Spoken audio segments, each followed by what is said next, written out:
Адкуль пайшлі буслы? Было гэта вельмі даўно. На зямлі развялося такое мноства гадаў, што не стала ад іх жыцця ні людзям, ні жывёле, і парашыў адзін чараўнік знішчыць гадаў, патапіць у якойсьці бяздонніцы. Сабраў ён іх у вялізны скураны мяшок, завязаў, узваліў на плечы аднаму неразумнаму чалавеку і загадаў укінуць у паказанае прадонне. Як толькі чалавек рушыў з месца, то ўсе гады, якія былі ў мяшку, заварушыліся, засіпелі, засвісталі. І ўзяла чалавека цікавасць, што ён такое прэ. Чалавек развязаў торбу, ды і аслупянеў ад жаху. Гады ж тым часам вылезлі і распаўзліся ізноў па зямлі.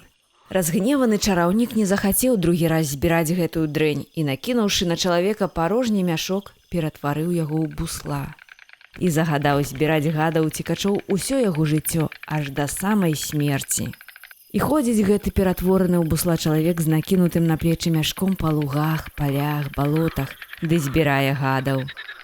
Але да гэтае пары ніяк сабраць не можа. З прычыны сваёй крэўнасці да чалавека гэты пярэварацень не адыходзіць далёка ад людскіх сяліб і мала баіцца людзей,